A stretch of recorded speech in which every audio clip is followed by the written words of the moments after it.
প্রিয় শিক্ষার্থীবৃন্দ, BD tutorial পক্ষ থেকে সবাইকে স্বাগতম। আজকে আমরা আলোচনা করব এইচএসসি চতুর্থ অধ্যায় ওয়েব ডিজাইন পরিচিতি ও HTML পার্ট 1।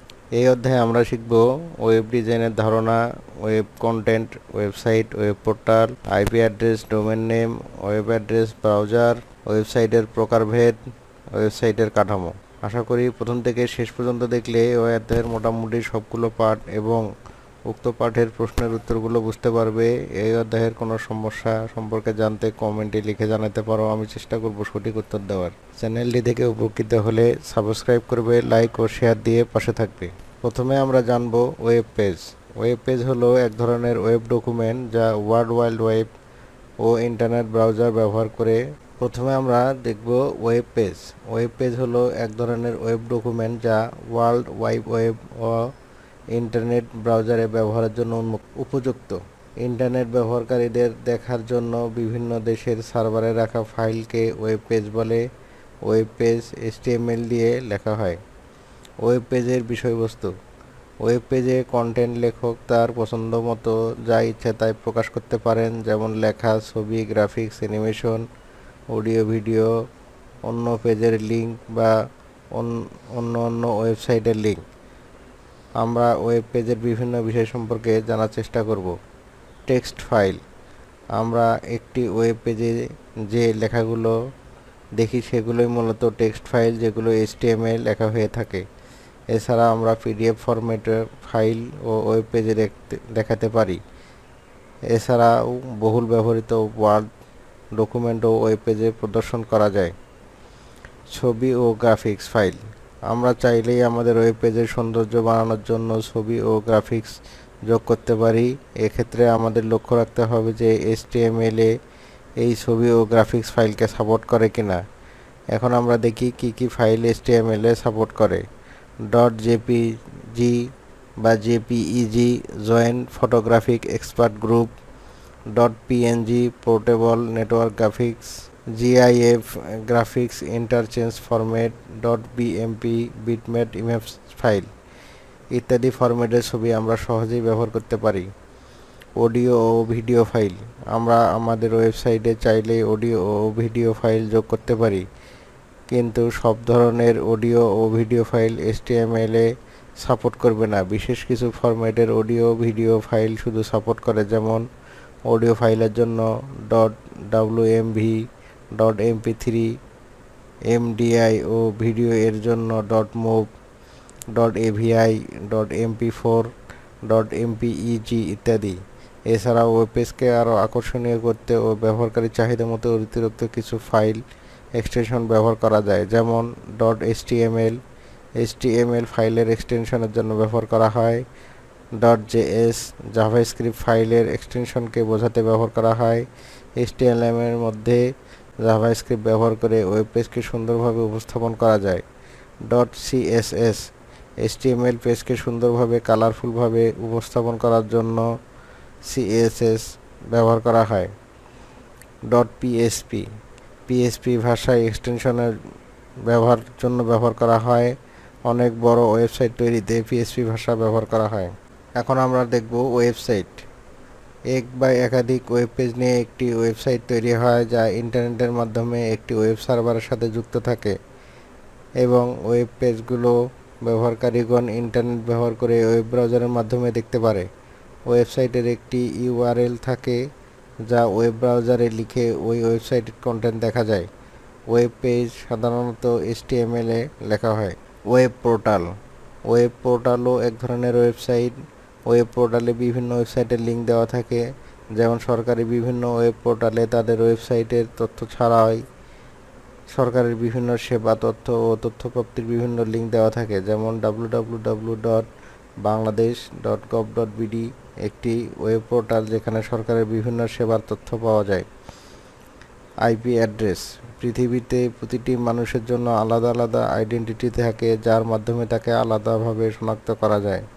ইন্টারনেটে কোটি কোটি আইটি ডিভাইসের মধ্যে যোগাযোগের জন্য তেমনি প্রতিটি আইটি ডিভাইসেরও একটি নির্দিষ্ট আইডেন্টিটি থাকে, যার মাধ্যমে প্রত্যেকটি আইটি ডিভাইসকে আলাদাভাবে শনাক্ত করা যায়, যাকে IP ইন্টারনেট প্রোটোকল অ্যাড্রেস বলে। বর্তমানে IPv4 ভার্সন চালু আছে, যার মাধ্যমে 32 বিটের বাইনারি ডাটা ব্যবহার করা হয়। এই বাইনারি বিটকে 8 বিট করে 4টি অংশে ভাগ করে আবার তা ডেসিমেল নাম্বারে প্রকাশ করা যায়, যাতে ব্যবহারকারী সহজে বুঝতে পারে। যেমন 01111 ডট 000000 ডট 000000 ডট 00000001 বাইনারি সংখ্যার সমকক্ষ ডেসিমেল নাম্বার হলো 127.0.0.1। ওয়েব ব্রাউজার পরিচিতি। আমরা চিত্রে লক্ষ্য করি, এখানে একটি ওয়েব ব্রাউজার দেওয়া আছে। ওয়েব ব্রাউজারটির বিভিন্ন অংশ আমরা এখানে দেখতে পাচ্ছি। সর্বপ্রথম উপরে আছে মেনু বার, তারপরে ভিজিটিং সাইট নেম, আমরা যে সাইটকে ভিজিট করব সেই সাইটের নাম দেখাবে।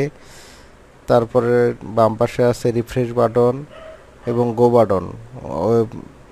টাইটেল বার অ্যাড্রেস বারে আমরা যে কোনো ওয়েবসাইটের নাম লিখে গো বাটনে ক্লিক করলে অথবা এন্টার প্রেস করলে আমরা ওই সাইটে চলে যাব। তারপর মাঝখানে আছে গুগলে বা যে কোনো ওয়েব সার্চ ইঞ্জিনে আমরা একটি সার্চ বক্স দেখতে পারবো। আমরা এখানে একটি গুগলের সার্চ বক্স দেখতে পাচ্ছি। ব্রাউজারের ডান পাশে আছে bookmark, minimise button, maximise, cross এবং হিডেন টুলবার। এখানে প্রদর্শিত টুলবার ছাড়াও অনেক টুলবার থাকে, যেগুলো 3টি ড্যাশ চিহ্নের মাধ্যমে হিডেন আকারে থাকে। ওখানে মাউস দিয়ে ক্লিক করলেই আমরা তা দেখতে পারি। আমরা ইন্টারনেট ব্রাউজার ব্যবহার করতে কিছু নতুন নামের সঙ্গে পরিচিত হব, যেমন URL, ইউনিফর্ম রিসোর্স লোকেটর। যে কোনো ওয়েবসাইটের অ্যাড্রেসকে URL বলে সহজ ভাষায় আমরা যাকে লিঙ্ক বলি। পৃথিবীতে যত ওয়েবসাইট আছে সবারই আলাদা আলাদা URL বা লিঙ্ক আছে, যেমন https://google.com বা https://youtube.com, HTTP বা HTTPS, হাইপারটেক্সট ট্রান্সফার প্রোটোকল বা hypertext transfer protocol secure socket. Internet ব্যবহার করে কোনো সাইট ব্যবহার করতে একটি নির্দিষ্ট নিয়মে ব্যবহার করতে হয়, যাকে হাইপারটেক্সট ট্রান্সফার প্রোটোকল বলে। সাধারণ প্রোটোকল সিকিউর হয় না, তাই সহজে হ্যাকাররা সাইটটি হ্যাক করতে পারে। তাই সিকিউর করার জন্য SSL সার্টিফিকেট অ্যাড করে সাইটটিকে সিকিউর করা হয়। উপরের চিত্রে একটি ফায়ারফক্স ব্রাউজারের বিভিন্ন অংশকে দেখানোর চেষ্টা করা হয়েছে। তোমরা একটু সতর্কতার সাথে দেখলে সব বুঝতে পারবে। আমরা এখন কিছু অংশের ব্যবহার সম্পর্কে আলোচনা করার চেষ্টা করব।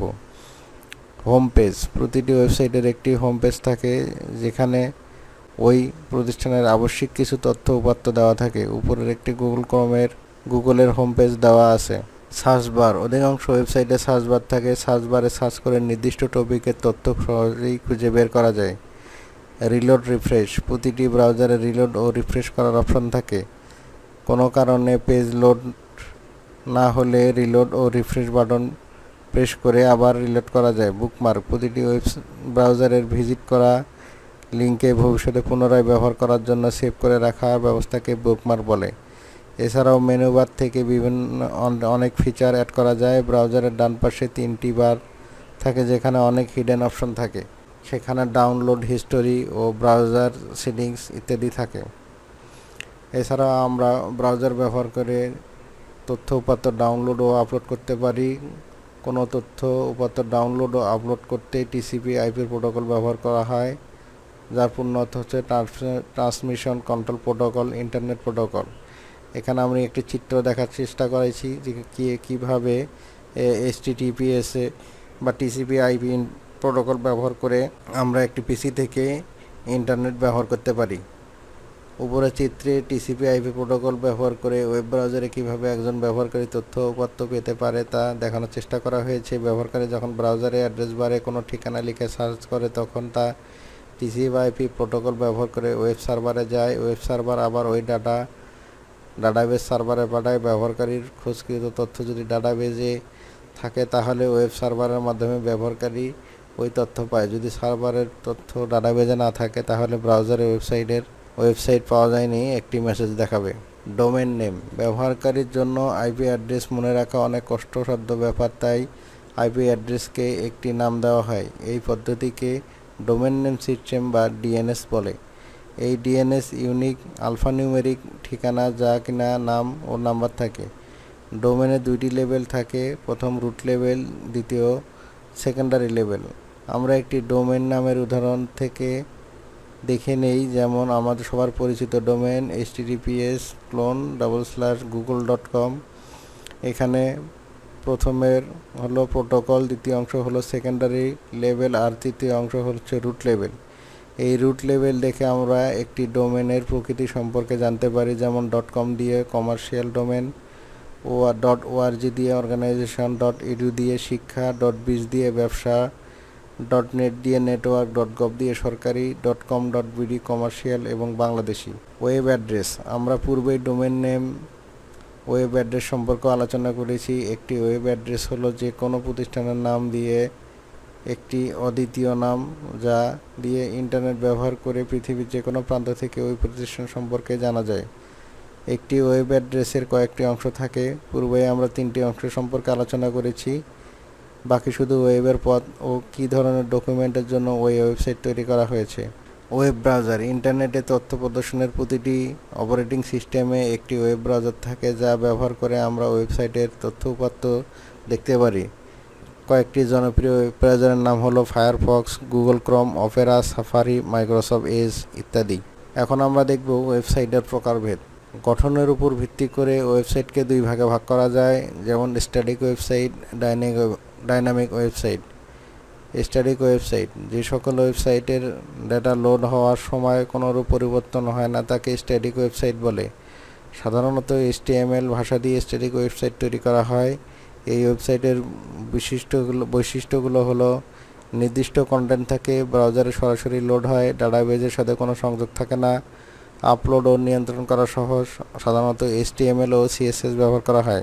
স্ট্যাটিক ওয়েবসাইটের সুবিধা: সহজে কন্ট্রোল করা যায়, কম সময়ে কন্টেন্ট লোড হয়, সহজে সার্চ ইঞ্জিন পরিচালনা করা যায়, খরচ কম, ডাটাবেজের দরকার হয় না, কম ব্যান্ডউইথেও চলে, সহজে লেআউট পরিবর্তন করা যায়, নিরাপদ। স্ট্যাটিক ওয়েবসাইটের অসুবিধা: কন্টেন্ট আপলোড করতে সময় বেশি লাগে, কন্টেন্ট বেশি হলে ম্যানেজ করা কঠিন, ইন্টারঅ্যাক্টিভ ওয়েবসাইট তৈরি করা যায় না। ডাইনামিক ওয়েবসাইট, যে সকল ওয়েবসাইটে সময়ের সাথে সাথে পরিবর্তিত হয় সেগুলোকে ডাইনামিক ওয়েবসাইট বলে। ডাইনামিক ওয়েবসাইটগুলো সাধারণত HTML ভাষার সাথে উচ্চতর স্ক্রিপ্টিং ভাষা যেমন PHP, জাভা, ASP, জাভাস্ক্রিপ্ট ইত্যাদি ভাষার সাথে ডাটাবেজ যোগ করে তৈরি করা হয়। বৈশিষ্ট্য: পরিবর্তনশীল, ইন্টারঅ্যাক্টিভ, লোডের সময় কন্টেন্ট পরিবর্তন হতে পারে, ডাটাবেজ যুক্ত থাকে, ইউজার থেকে তথ্য গ্রহণ করতে পারে, উচ্চতর ভাষা ব্যবহার করা যায়। সুবিধা: ব্যবহারকারীর চাহিদা অনুযায়ী কন্টেন্ট পরিবর্তন করা যায়, তথ্য উপাত্ত সহজে পরিবর্তন করা যায়, নির্ধারিত ব্যবহারকারীর জন্য নির্ধারিত পেজ প্রদর্শন করা যায়, ইউজার থেকে ইনপুট নেওয়া যায়, অনেক বেশি তথ্য উপাত্ত থাকে, আকর্ষণীয় লেআউট তৈরি করা যায়। অসুবিধা: লোড সময় বেশি লাগে, উন্নয়ন ও কন্ট্রোল ব্যবস্থা জটিল, খরচ বেশি। স্ট্যাটিক ও ডাইনামিক ওয়েবসাইটের মধ্যে পার্থক্য: স্ট্যাটিক কন্টেন্ট নির্দিষ্ট থাকে, ডাইনামিক কন্টেন্ট পরিবর্তনশীল ও ইন্টারঅ্যাক্টিভ। স্ট্যাটিকে লোডিং এর সময় কন্টেন্ট পরিবর্তন করা হয় না, ডাইনামিকে লোডিংয়ের সময় কন্টেন্ট পরিবর্তন হতে পারে। স্ট্যাটিকে ব্রাউজার দ্রুত লোড হয়, ডাইনামিকে ব্রাউজার লোড হতে বেশি সময় লাগে, ডাটাবেজ ব্যবহার করা হয় না, ডাটাবেজ ব্যবহার করা হয়। নিরাপদ, কম নিরাপদ, HTML ও CSS ব্যবহার করা হয়, PHP, জাভা, জাভাস্ক্রিপ্ট, ASP ইত্যাদি উচ্চতর ভাষা ব্যবহার করা হয়। উন্নয়ন ও নিয়ন্ত্রণ সহজ ও খরচ কম, উন্নয়ন নিয়ন্ত্রণ কঠিন ও খরচ বেশি। ওয়েবসাইটের কাঠামো: আমরা জানি একটি ওয়েবসাইটের অন্তর্গত অনেকগুলো ওয়েব পেজ থাকে। এই ওয়েব পেজগুলো যেভাবে সাজানো থাকে সেটাই হলো ওয়েবসাইটের কাঠামো। ওয়েবসাইটের কাঠামো 3 ভাবে বিভক্ত, যেমন হোম পেজ, মেইন পেজ, উপধারা পেজ। এই পেজগুলো আবার 4 ভাবে সাজানো থাকে: ট্রি বা হায়ারার্কিক্যাল, ওয়েব লিঙ্কড বা নেটওয়ার্ক, সিকুয়েল বা লিনিয়ার, হাইব্রিড বা কম্বিনেশনাল। একটি সাধারণ ওয়েবসাইটের লেআউট যেমন হয়: প্রথমে হোম পেজ থাকে, তারপর মেইন সেকশনে কিছু লেখা থাকে এবং মেইন সেকশনের অধীনে আরও কিছু সাবসেকশন থাকে। ট্রি বা হায়ারার্কিক্যাল ওয়েবসাইটের এই কাঠামোতে হোম পেজ ল্যান্ড করা থাকে, হোম পেজের সাবমেনু ও অন্যান্য পেজ লিঙ্ক করা থাকে। এই কাঠামোতে ক্যাটাগরি ও সাব ক্যাটাগরিতে ভাগ করা থাকে, যার ফলে ব্যবহারকারী শুধু তার প্রয়োজনীয় পেজ ভিজিট করে তথ্য পেতে পারে।